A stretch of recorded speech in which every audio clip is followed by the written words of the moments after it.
अखंडमंडलाकारं व्याप्तं येन चराचरं तत्पदं दर्शितं येन तस्मै श्रीगुरुवे नमः।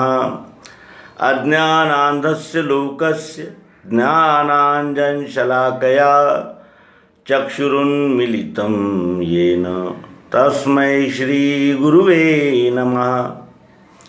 अध्यात्म विश्वविज्ञान यूट्यूब चैनल पर हम सब उपस्थित है। गीता का अध्ययन चल रहा है और हमारे सारे मित्र प्रसन्न हैं और कोरोना जैसे महान दुखदायी प्रसंग के बाद भी जो लगे हुए हैं अपने अपने कामों में, और ये जानकर कि ये आपत्ति जो आई उसने जो हमें सबक सिखाए, उन सबकों से हम कुछ यानी अपने निर्णय लेंगे और अपने जीवन को और उन्नत, सुरक्षित और व्यवस्थित बनाएंगे। सवाल ये था कि आदमी 3 प्रकार के होते हैं। एक होते हैं कीमती, उनकी कीमत होती है। दूसरे होते हैं प्यारे, उनके साथ रहकर हम अपने सभी दुख दर्द भूल जाते हैं, हंसने मुस्कुराने लगते हैं, नाचने गाने लगते हैं। और तीसरे होते हैं जो हमेशा यानी जिसे कहते हैं कि छीन लेने की, झपट लेने की, पा लेने की, लूट लेने की योजनाएं बनाते हैं। 3 प्रकार के व्यक्ति है और यही सतोगुण, रजोगुण, तमोगुण है। इनका साक्षी होने के लिए भगवान श्री कृष्ण जी कहते हैं तू गुणातीत हो पार्थ। क्यों कहते हैं गुणातीत हो पार्थ? क्योंकि जब हम गुणातीत होते हैं तब हमें आत्मानुभव आता है। और 3 गुणों के पार होना इसलिए मुश्किल है कि हमें गुणों का ही अभ्यास है और ये विरुद्ध दिशा है। अब हमें उसके ऊपर जाना है। उत्पत्ति, स्थिति, लय, सतोगुण, रजोगुण, तमोगुण, कफ, वात, पित्त, और यही मन, बुद्धि, अहंकार बन जाते हैं स्वस्वरूप को जानने के लिए, जिसका मौका हमें आज है। तुम जानो अपना रूप, यह सब माया क्या करे। क्यों? उमर सब पशुवत जाए रही, पाया मनुज देह किस कारण, भ्रम से लखत नहीं, उमर सब पशुवत जाए रही। पशु की तरह जीवन जा रहा है और ये हम कह रहे हैं लेकिन सुधार नहीं कर रहे। हम शब्द हम सदैव हम ये रखते हैं। क्यों? क्योंकि हमारे साथ सब है लेकिन हम एक इकाई भी है और हर इकाई का कार्य है कि वो अंदर झांके और अपने कौन से गुण में अब हम बद्ध है उस गुण का मूल्यांकन करे, पहचाने और उसके ही साक्षी होए कि हमसे क्या हो सकता है और किस तरह अपने गुणों से इस विश्वरूप विराट की यथा मति, यथा बुद्धि, यथा शक्ति, यथा सामर्थ्य, यथा संस्कार, यथा प्रारब्ध सेवा कर सकें। तो इस प्रकार का ये प्रश्न है कि कीमती, प्यारे और जिसे कहते हैं कि स्वार्थी। कीमती उसे कहते हैं कि वो जब यानी, अब कीमती का मतलब आपको हम कैसे समझाएं? उदाहरण से ही समझ सकते हैं। भगवान श्री कृष्ण, श्री राम, मायानंद जी चैतन्य, पंडित मदन मोहन मालवीय, स्वामी विवेकानंद, स्वामी रामतीर्थ, कबीरदास, नानक, पलटू, चरणदास, कितने नाम और कितने नाम। ये कीमती लोग हैं। ये इतने कीमती है कि ये जाने के बाद इनकी बातों को लोग रटते हैं, एक दूसरे से कहते हैं, चर्चा करते हैं, गीत गाते हैं और उसमें दिया गया बोध आत्मसात करने का प्रयास करते हैं। ये कीमती वर्ग है, ये सतोगुणी मार्ग से जाने वाला है। मेरे साथ सबका कल्याण, सर्वे भवन्तु सुखिनः, सर्वे सन्तु निरामयाः। दूसरा है प्यारे। जीवन में गणित विज्ञान आवश्यक है, तो क्या चित्रकला, शिल्पकला? एक रंगोली आंगन में देखकर मनुष्य का मूड बदल जाता है।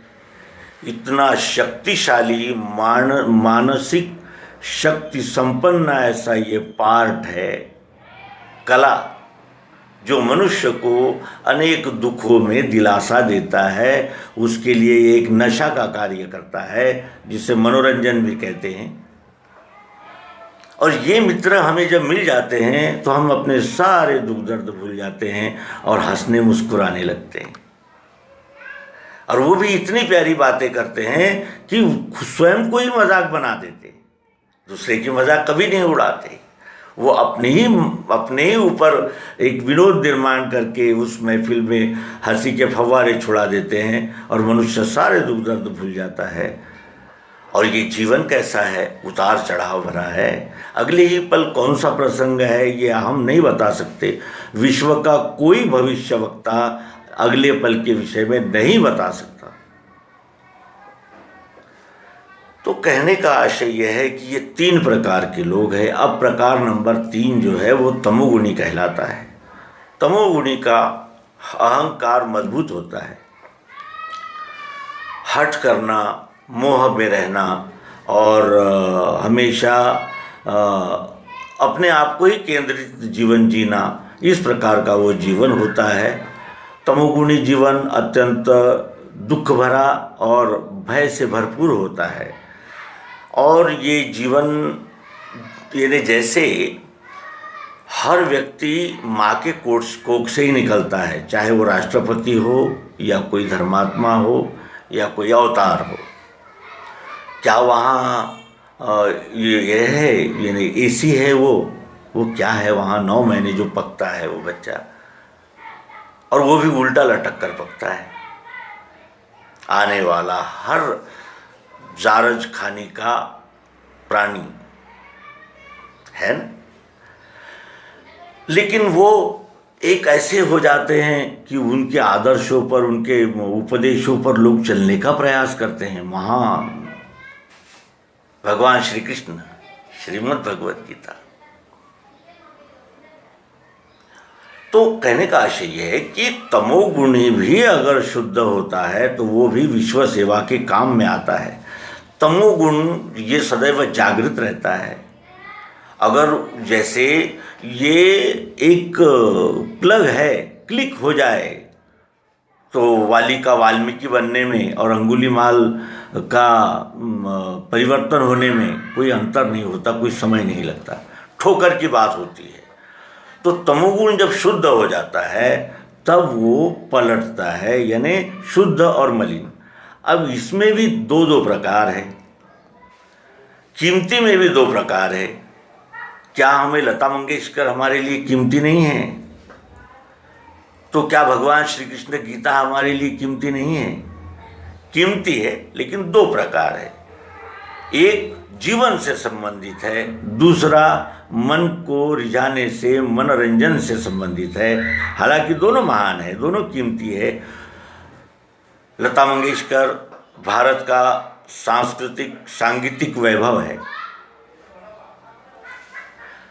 फिर रजोगुणी, इनमें भी 2, शुद्ध और मलिन। जो शुद्ध है वो व्यवहार करते हैं, इस विश्व को ही ईश्वर जानकर करते हैं, अपने आप से ही पूछते हैं मैं क्या गलत कर रहा हूँ, क्या सही कर रहा हूँ। और दूसरे जो मलिन हैं वो जमाखोरी, कालाबाजारी, लूटपाट, धोखेबाजी, बेईमानी और लूटने के ही प्लान बनते रहते हैं। उसके बाद तीसरा है तमोगुणी। तमोगुणी ये सिपाही है, सीमा पर लड़ता है। जान की परवाह नहीं करता, टारगेट के लिए समर्पित होता है।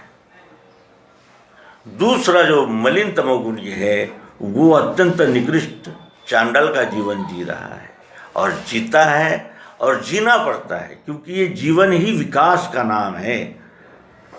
हम पूर्व में क्या थे ये हम जानते हैं, और विकास है। और यानी प्रार्थना यदि हम करेंगे कि हे विश्व विधाता, हमारे कल्याण के लिए सद्गुरु का हमें दरस दे, परस दे, सद्गुरु के सेवा में हमें और समय दे और अवसर दे। और सद्गुरु की सेवा क्या है, तो उन्होंने दिए हुए उपदेशों का मनन चिंतन करते हुए आत्मसात किया जाए तो जीवन सुखकर होगा। सर्वे भवन्तु सुखिनः, इस टारगेट को पूरा करने के लिए आवश्यक है। अब लोगों ने ब्राह्मण, क्षत्रिय, वैश्य और शूद्र, इनको भी जाति का स्वरूप दे दिया है। इनमें भी वर्ग संघर्ष निर्माण करने का प्रयास, ताकि और टूटे और फूटे और इस सभ्यता संस्कृति के और अधिक से अधिक टुकड़े होते चले जाएं, और एक समय ऐसा आए कि कोई राह पर मार खा रहा है और दूसरा कह रहा है कि ये तो हमारी जाति का ही नहीं है, ये तो हमारे पंथ का ही नहीं है, ये तो हमारे जिले का ही नहीं है, हम क्यों बचाएं।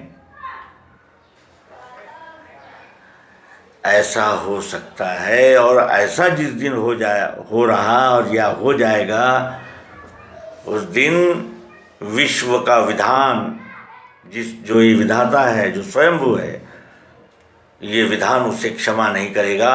और तब वो आते हैं निर्णय करने वाले। यदा यदा हि धर्मस्य ग्लानिर्भवति भारत, अभ्युत्थानम् अधर्मस्य तदात्मानं सृजाम्यहम्, परित्राणाय साधूनां विनाशाय च दुष्कृतां, धर्म संस्थापनार्थाय संभवामि युगे युगे। और इस युग में भगवान श्री मायानंद जी चैतन्य आए, जिन्होंने उनके गुरु ने किया हुआ उपदेश, जो त्रिपुटी का रहस्याविष्करण है, वो श्री स्वामी विशुद्धानंद जी सरस्वती जी से दशाश्वमेध घाट काशी में जो प्राप्त किया, वो अमृत कपिल धारा के पास कपिल गुफा में बैठकर उसका वृक्ष बना, और वो अमृत सर्वांग योग है। सर्वांग योग के प्रचार प्रसार के लिए लगे हुए सभी मित्रों का हम बार बार धन्यवाद प्रेषित करते हैं कि वो एक ऐसे मानव विकास के मिशन में लगे हैं कि उनका जितना अभिनंदन किया जाए कम है। सर्वांग योग ये स्थायी बीज है दिव्य चक्षु का। जिस दिव्य चक्षु को पाकर अर्जुन की आंखें खुल गई थी, वो दिव्य चक्षु का बीज सर्वांग योग है। अब हम सर्वांग योग मालिका को आरंभ करने वाले हैं। सर्वांग योग को जाने बगैर विश्व का कोई भी दर्शन, मत, विचार प्रवाह हमें यथार्थता से समझ में नहीं आ सकते। तो आइए मिलते हैं आगामी अंक में। सर्वांग योग अध्याय 1। धन्यवाद। नर्मदे।